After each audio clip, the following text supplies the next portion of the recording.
This is Jocko Podcast number 124 with Echo Charles and me, Jocko Willink. Good evening, Echo. Good evening.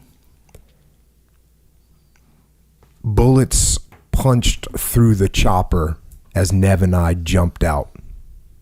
Together, we ran over to the farthest wounded guy, grabbed him, ran back, and tossed him into the bird.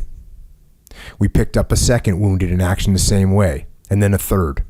Amazingly, without becoming casualties ourselves. But by the time everyone was loaded onto the helicopter, there was no room inside for me.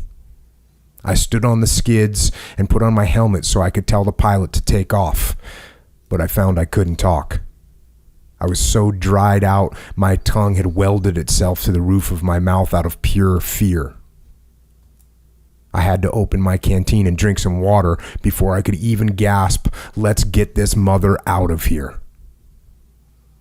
We took the wounded back to base and returned to the fight. Without anything holding him up now, I couldn't figure out why Torpy didn't do something about getting his men consolidated outside of that paddy.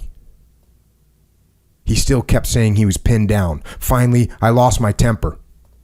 I really chewed his ass over the radio, demanding he get cracking and get those men out of that paddy now.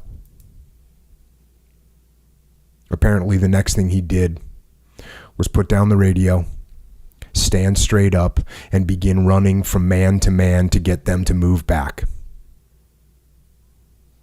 He got mowed down right away and died a short time later.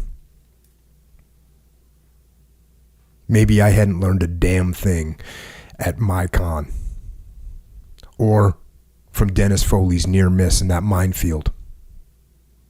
I hadn't asked Torpy to stand up. He didn't need to in order to extricate himself, but it hadn't occurred to me that he would. I had been playing the game as if Lieutenant Knapp, a natural, more seasoned leader, was in charge.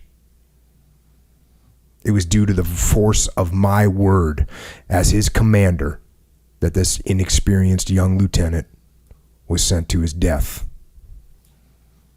Like Jim Gardner's, Torpy's death was a big guilt thing for me and has remained so all my life.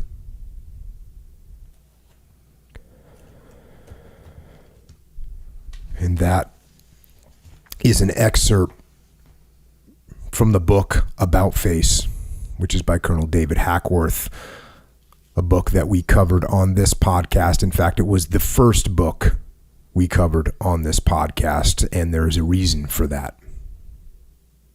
The book About Face was and is my favorite book.